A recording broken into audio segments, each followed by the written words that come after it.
She was born without legs, declared useless, until one human rebuilt her body and made her a mother. Inside a cold silver lab deep underground, a girl with no legs lay on a metal bed. Her skin was pale. Her eyes were open but empty. She didn't blink much. She didn't cry. She only whispered a number again and again. 401, 401. That was her name. Or maybe it was just her code. They called her Subject 401. She had no family, no past, no dreams.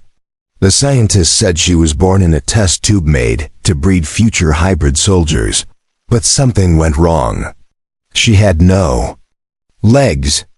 Just soft scars where they should have grown. They laughed behind glass walls. She's not breeding material, said one. Just a broken doll, said another. Let's shut her down. No use wasting power. No one saw her as a person. No one cared if she lived or died. Until the day Dr. Malin arrived. He was different. Quiet. He didn't wear the clean white coat like the others. His coat was old, a little dirty. His face was tired. His eyes, sad but gentle. When he first saw her, he didn't speak. He just watched her through the glass. The guard said, "Don't waste time. She's defective." But Malin didn't move. Then, he stepped into her room. Icy air touched his face. Machines beeped. 401's voice whispered again. 401. He kneeled beside her. She didn't look at him. Her eyes were stuck on the ceiling like always. "You have a name?" Malin asked softly. No answer. He looked around. There was no pillow, no blanket. Just steel and wires. "You cold?" he asked. Still nothing. Then he sat down on the floor. Crossed his legs, stayed quiet. For 5 minutes, 10 minutes. Even the guards outside looked confused. What's he doing? One muttered. Then, something strange happened. 401 blinked. Just once, slowly. Then again, her head turned, just a little. Her voice changed, not just a whisper anymore. "Name?" Malin smiled, not a big smile, just a kind one. "Your name is Ela," he said. "It means light." She blinked again. Her lips moved. Ela. From that moment, everything changed. Over the next few days, Malin visited her again and again. He brought soft food, a warm blanket, a small music player with quiet piano sounds. He cleaned her room himself. He talked to her, not like a scientist, but like a friend. The others thought he was strange. Some mocked him. Some warned him. They'll shut her down soon. Why waste time? But Malin didn't stop.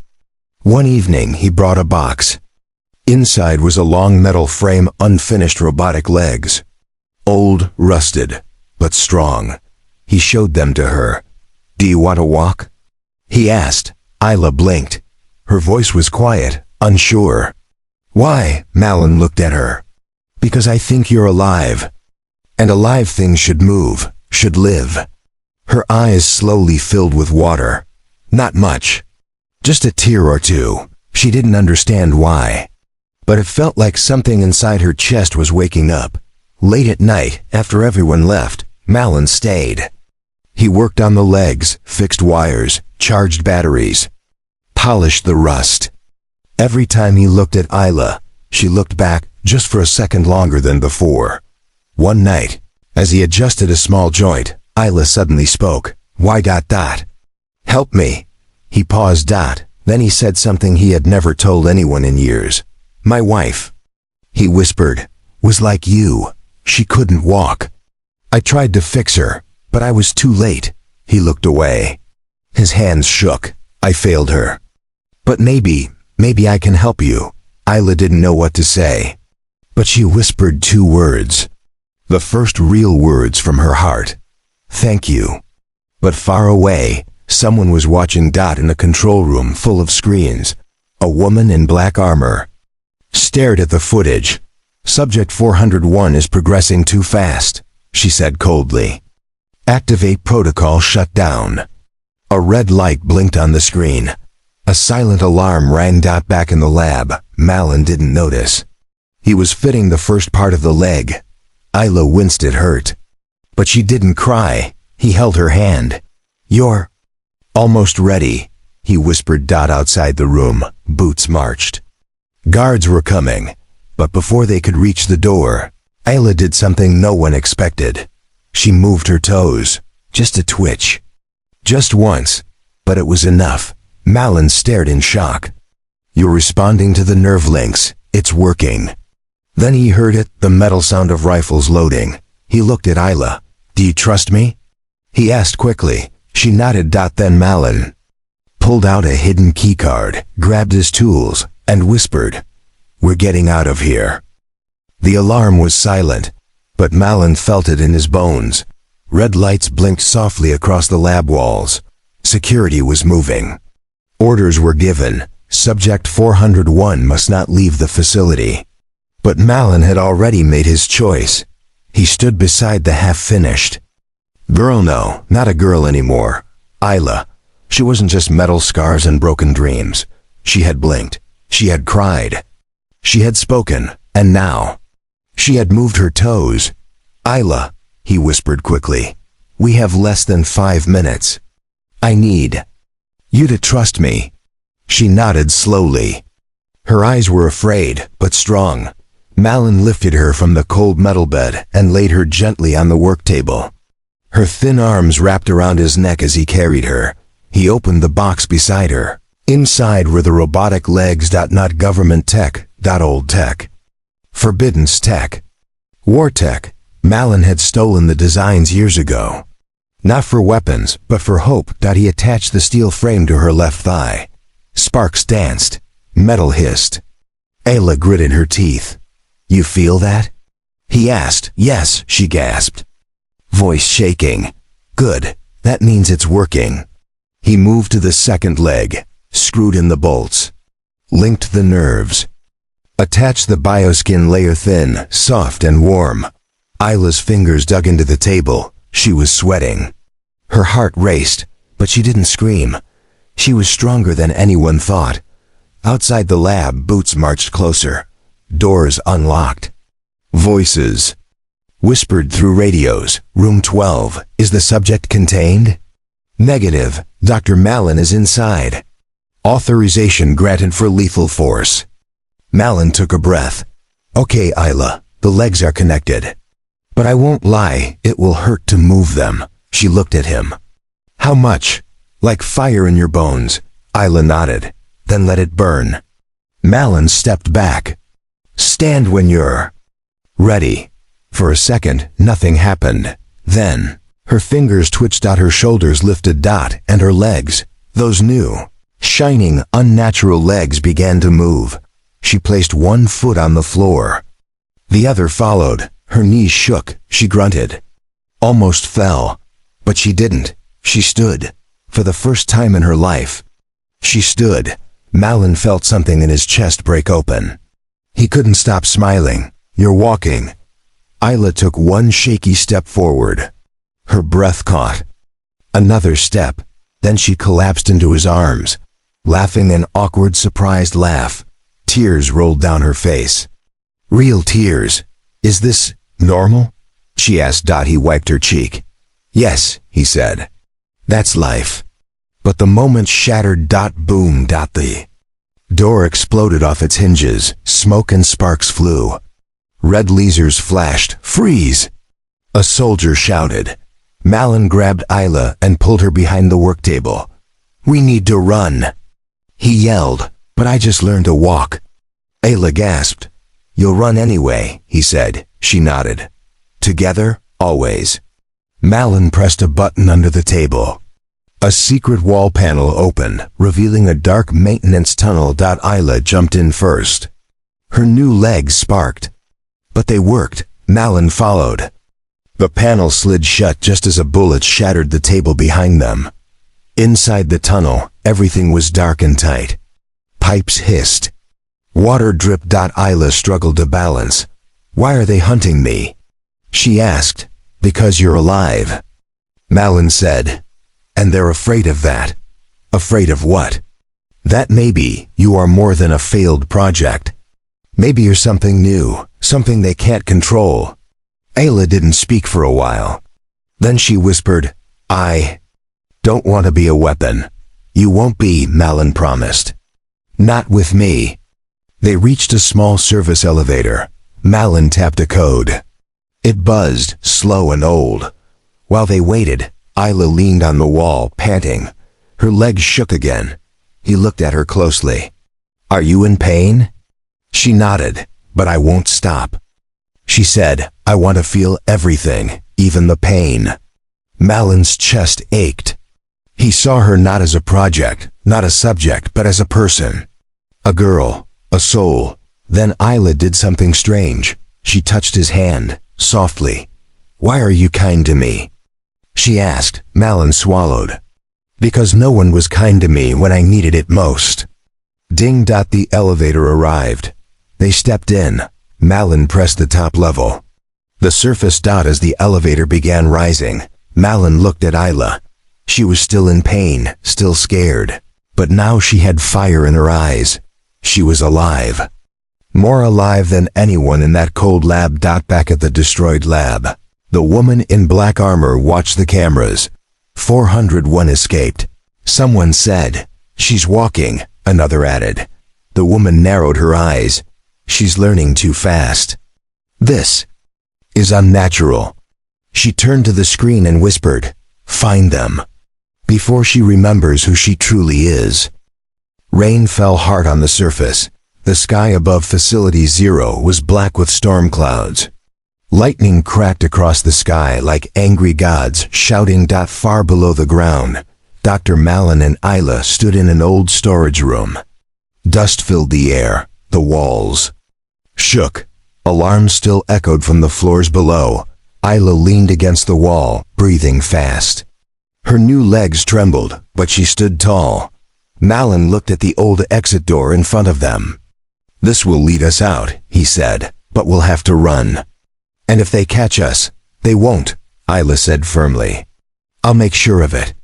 Behind them, the tunnel was already filling with soldiers in black armor, but they were slow. Because no one expected Subject 401 to walk. And no one expected her to fight. The exit door creaked open. Outside was a cold platform near the edge of a broken road. Tall fences buzzed with electricity. Drones flew in the sky. Malin cursed under his breath. We're not safe yet. He opened a hidden panel in the wall. Inside was an old hover bike. Scratched, dented, but ready. He jumped on and nodded to Ayla. Climb on. Ayla looked nervous. I've never ridden anything. Malin smirked. Me neither. Hold tight. She grabbed his waist. He hit the throttle. The bike shot forward straight. Into the storm. The facility noticed. Red drones swarmed from the sky like metal insects. Unauthorized movement detected. Eliminate on sight, the system repeated. The first drone fired. ZZZAP. The laser hit the road beside them. Concrete exploded. Ayla screamed but held on. Malin dodged left, then right, weaving between ruins and broken fences. We can't outrun all of them. Ayla shouted. Then we don't run, Malin replied. He tossed her a small device. That's a signal scrambler. Throw it. Ayla turned and threw the device into the air. It flashed once. Then boom. Half the drones fell from the sky. Their signals scrambled. Others spun in circles, confused. But 2 drones were smarter. They locked on. One of them scanned Ayla. Scan complete. Subject 401. Fertile. Alert level. Red. The drone's voice changed. Do not allow escape. Subject must be retrieved. Ayla's eyes widened. Malin. It said I'm fertile. He didn't answer. He was busy dodging another blast. But deep inside, he was shaken. Fertile? How? They crossed the electric fence using a hidden passage Malin had built years ago. Past the gate, the land turned wild mountains, trees, fog, but danger wasn't over. A small airship dropped from the clouds. Black, silent, fast. Aboard the ship, the The woman in black armor stood calmly. She pressed a button. A metal pod dropped from the air. It landed in front of the hoverbike with a thud. Malin hit the brakes. The bike slid sideways. They crashed to the ground. Isla stood quickly, legs buzzing with pain. The metal pod opened. A robotic soldier stepped out, tall, armored, fast. Its red eyes glowed. "Return the subject," it said in a cold, robotic voice. Malin aimed his small pistol. It fired. The bullets bounced off the robot like pebbles. It stepped forward. "Step back," Malin said. Ayla didn't. She stepped forward. The robot turned its head. "You are not combat trained." Ayla's voice was cold. "You don't know what I am." She ran at it. The robot struck first. A punch aimed at her chest, but she ducked. Slid low. Her new legs sparked, then launched her upward like springs. She kicked the robot's head. Once. Twice. Cracks appeared in its armor. The robot struck back, hitting her shoulder. She flew into a tree, but she got up. She ran again. This time faster. Malin watched in shock. She's adapting, learning. Ayla grabbed a sharp metal pipe from the ground. She dodged the robot's next hit and stabbed it in the chest. Sparks flew. The robot froze. Then fell. Ayla collapsed to her knees. Breathing hard, arms shaking, Malin rushed to her. "You okay?" She looked at him, confused. "Why did the drone say I'm fertile?" Malin stared at her. "I don't know. Your DNA was not supposed to support reproduction. You were built sterile." Ayla touched her stomach. "Then something changed," he nodded slowly. "Maybe the legs. Maybe they fixed more than your body." Before they could say more, a signal came from Malin's wrist device. "Colony Alpha receiving. Safe house ready. You're close." Malin smiled. "We're almost there. Just one more mountain to cross." Ayla stood up. "I can do it," she said. "I feel stronger every hour." He looked at her, this girl who had once whispered numbers. On a metal bed. Now she was fighting, thinking, becoming someone. Someone human. Up in the airship. The woman in black armor watched the broken robot through a screen. "She fought," said one soldier beside her.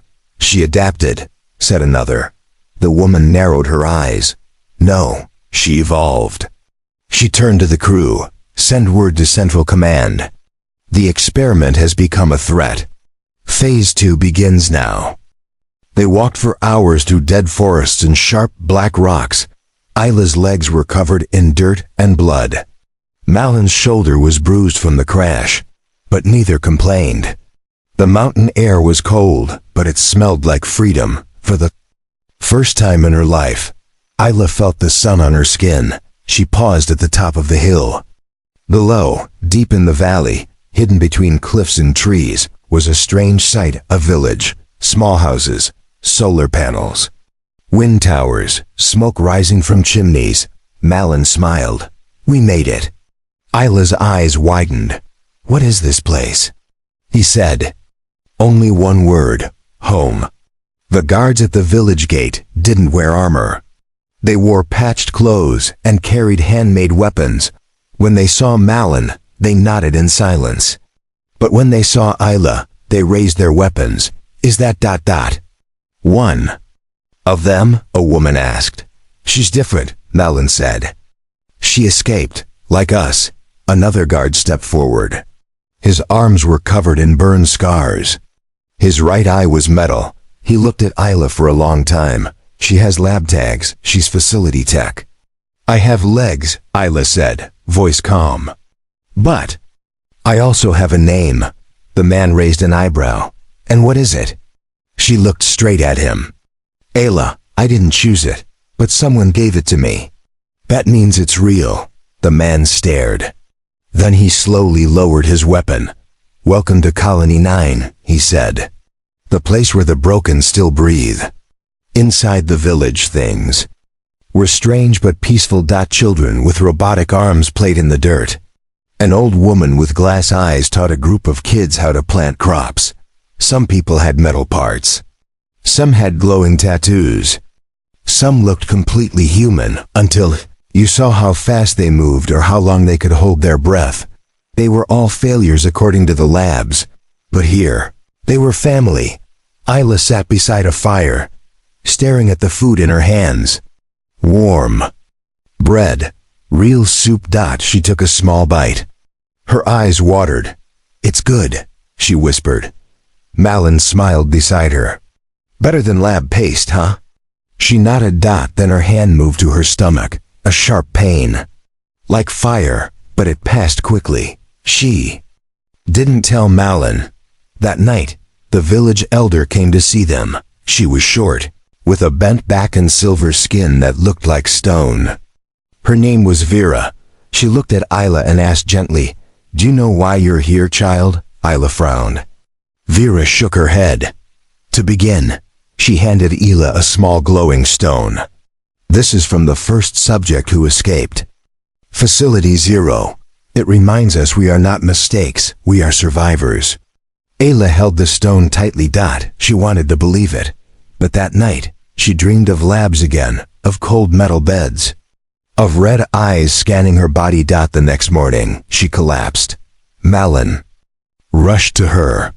Her skin was pale. Her heart beat too fast. They brought her to village medic, a woman with robotic hands and kind eyes. She scanned Isla's body. And froze. Malin stepped forward. "What is it?" The medic didn't speak. She simply turned the screen toward them. There, inside Isla's body, was a small pulse. A heartbeat. Malin's mouth opened. "She's still pregnant?" "No," the medic said. "She's more pregnant." Everyone in the room went silent. This isn't normal. The fetus is growing fast. Too fast. Malin stared in shock. "How is that even possible?" The medic answered slowly. "Your tech. The legs, they're not just repairing, they're enhancing." Isla woke up to find everyone staring at her. She touched her belly. It wasn't flat anymore. She whispered, "It's growing." Malin knelt beside her. "We'll figure it out." "But..." Ayla's voice was calm.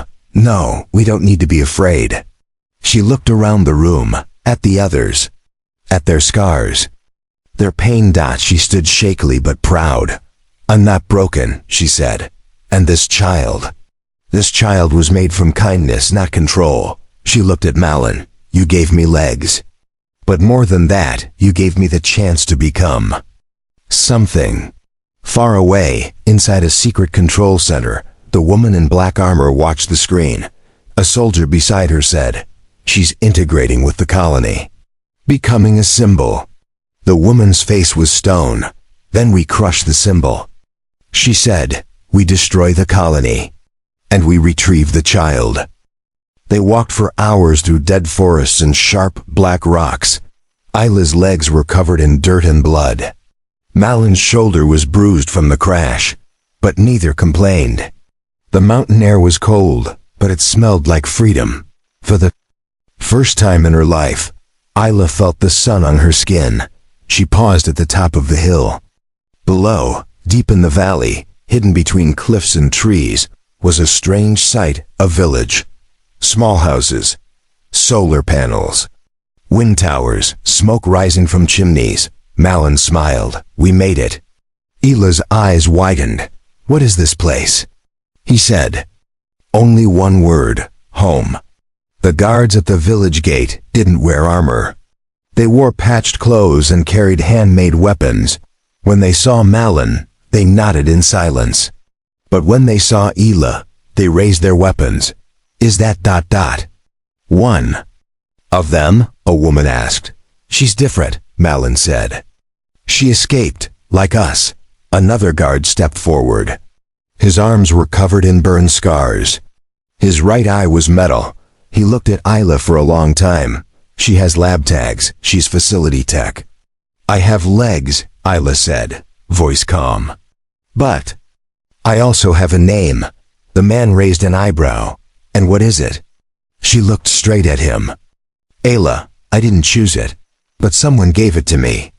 "That means it's real." The man stared. Then he slowly lowered his weapon. "Welcome to Colony 9, he said. "The place where the broken still breathe." Inside the village, things were strange but peaceful. Children with robotic arms played in the dirt. An old woman with glass eyes taught a group of kids how to plant crops. Some people had metal parts. Some had glowing tattoos. Some looked completely human until you saw how fast they moved or how long they could hold their breath. They were all failures according to the labs. But here, they were family. Isla sat beside a fire, staring at the food in her hands. Warm bread, real soup. She took a small bite. Her eyes watered. "It's good," she whispered. Malin smiled beside her. "Better than lab paste, huh?" She nodded. Then her hand moved to her stomach, a sharp pain. Like fire, but it passed quickly. She didn't tell Malin. That night, the village elder came to see them. She was short, with a bent back and silver skin that looked like stone. Her name was Vera. She looked at Isla and asked gently, "Do you know why you're here, child?" Isla frowned. "To run?" Vera shook her head. "To begin." She handed Isla a small glowing stone.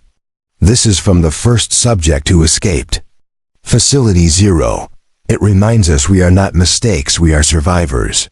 Isla held the stone tightly.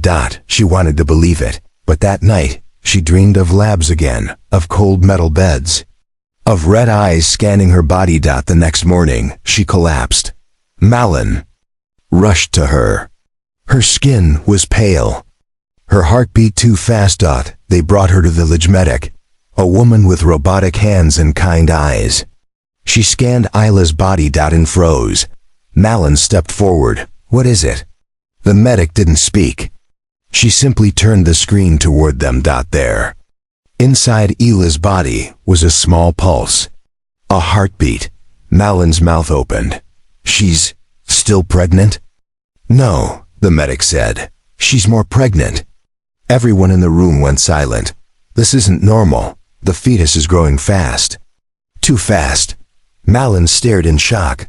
"How is that even possible?" The medic answered slowly, "Your tech. The legs, they're not just repairing, they're enhancing." Isla woke up to find everyone staring at her. She touched her belly. "It wasn't flat anymore." She whispered. "It's growing." Malin knelt beside her. "We'll figure it out." "But..." Isla's voice was calm. "No, we don't need to be afraid." She looked around the room, at the others, at their scars, their pain. She stood shakily but proud. "I'm not broken," she said. "And this child was made from kindness, not control." She looked at Malin. "You gave me legs. But more than that, you gave me the chance to become something." Far away, inside a secret control center, the woman in black armor watched the screen. A soldier beside her said, "She's integrating with the colony, becoming a symbol." The woman's face was stone. "Then we crush the symbol." She said, "We destroy the colony, and we retrieve the child." The sky over Colony 9 turned gold with morning light. Birds flew, windmills spun. Children laughed. But inside the small clinic, no one was laughing. Isla sat on a bed, hands over her belly, silent. The heartbeat of her unborn child echoed softly. From the monitor beside her. Fast, strong, too strong. Malin stood beside her, running a hand through his hair. His face showed confusion and fear. "This doesn't make sense," he whispered. "You weren't supposed to be fertile. They made sure of it. You were designed sterile, empty." Isla looked down. "Then how am I pregnant?" No one had the answer. Not yet. The village elder, Vera, entered the room with the medic. "We've done deeper scans," the medic said slowly. "And we found something." She turned the screen around. It showed Isla's womb, but surrounding the child were strange patterns. Glowing threads. "Those look like nanocells," Malin said, eyes narrowing. "Not normal ones," the medic replied. "They're old. Pre-war design. Self-replicating. Illegal." Malin's voice cracked. "No, that can't be." He turned to Isla. Did you ever use the recovery pod I kept hidden? The one I said was for emergencies only? Isla blinked. Yes, the day I saved that sick child in the village. She was burning with fever. I put her in the pod with me. Malon's heart dropped. He sat down. Hard. The pod, it had an old setting. Auto heal, and... He stopped. Couldn't say it. Vera spoke the words for him. Auto fertilization. The room froze. What does that mean? Isla asked softly. Malon looked into her eyes. It means the pod scanned for healthy DNA nearby to restart damaged systems. It chose mine, without permission, without warning. Isla's hands shook. So, this baby is yours? Malon nodded. Yes, and yours. Fully, naturally. But, I didn't. She began, eyes wide with fear. No, Malon said quickly. Nothing was done to you. The pod made the choice. You were asleep. So was I. There was silence. Heavy, confusing. Then Isla touched her belly. The heartbeat was still strong. Still warm. She whispered. So, this child is real, not designed, not forced, just born. Outside, word spread fast. A girl with no legs had grown new ones. A girl made to be empty was now full. A child was growing inside her fast. Strong and different. Some villagers were afraid. What if it's a trap? What if she's still linked to the labs? What if that baby is dangerous? But others believed. She's not like them. She fights for us. She's proof we can be more. The village was divided, and the baby hadn't even been born yet. That night, Isla sat alone by the fire. Malon came and sat beside her, holding 2 cups of hot water. You okay? He asked. I don't know, she replied. I never wanted a child, never imagined it. Now it's real. It grows faster than normal. My body aches, my mind spins. She looked up at him. But I don't feel fear. What do you feel? She paused. Thought deeply, then smiled slightly. Purpose. Suddenly alarms rang across Colony 9. The village shook. Lights flashed. Guards ran. Malon jumped to his feet. They found us. A drone zipped overhead, dropping a warning signal into the dark. It played a voice message. This is Central Command. Subject 401 must return. The fetus inside is classified property of Earth Protection Division.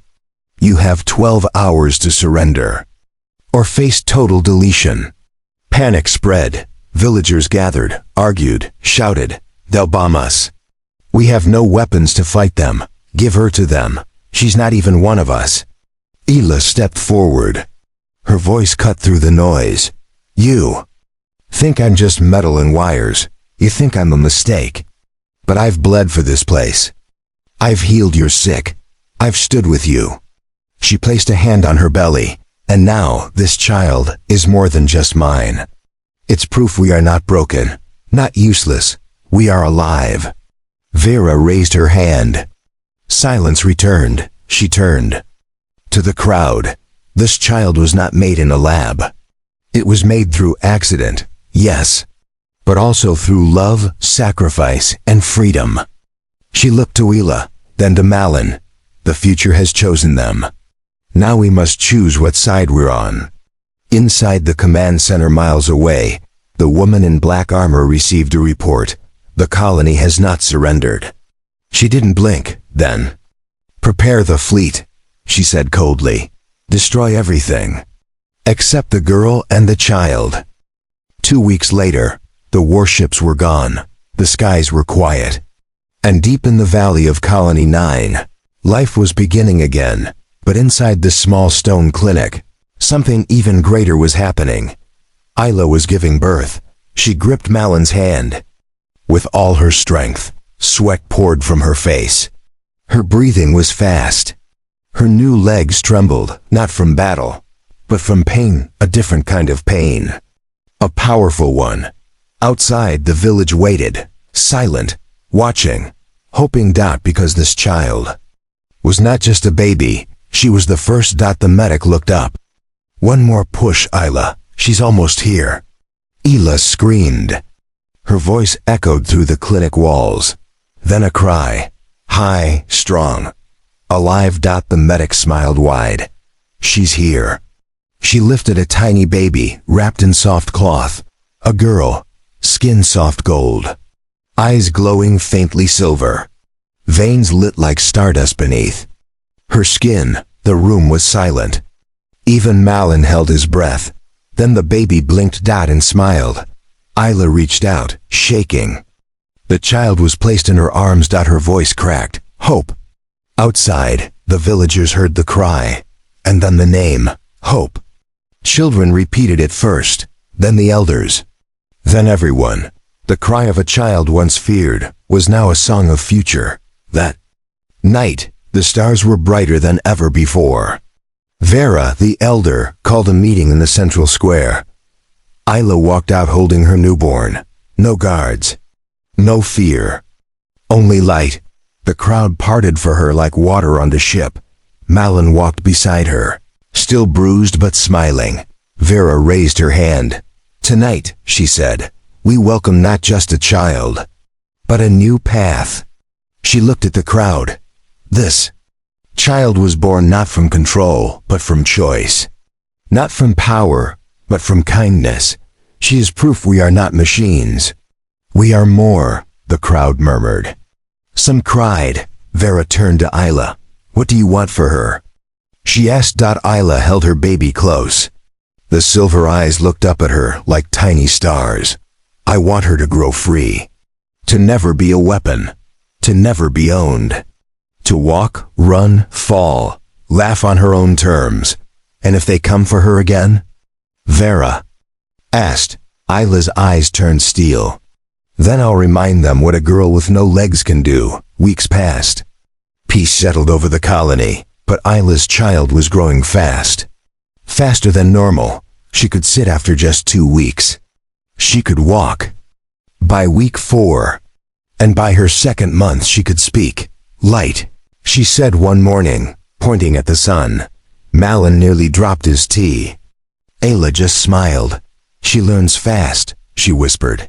Yes, he said. Just like her mother.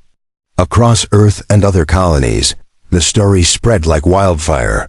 Girl with no legs gives birth to hybrid child. Colony 9 survives EPD. Attack. Is evolution happening among us? Humans argued. Feared, celebrated, protested, believed, but the truth could not be erased. Isla and her child had changed everything. Months later, Isla stood with her child on a high hill. Hope was taller now. Her hair flowed like starlight. Her smile could stop a storm. Malin stood beside them, older now. Softer. They watched the sky as new ships landed in peace. Not enemies. Visitors. Other colonies. Broken survivors. Scientists who had quit the labs. Children who had escaped. They came. Not to fight. They came to learn. To begin again. The colony was no longer Colony 9. It was called Haven. Where the broken healed. Where kindness was stronger than weapons. Where a girl once built for silence had become history. Hope ran ahead, laughing. Her voice echoed over the cliffs. Isla turned to Malin. Do you think the world is ready for her? Malin smiled. I think the world needs her. They held hands as the wind brushed past them. And together, they watched as their daughter, once a whisper, now a storm, walked into a future no one could control.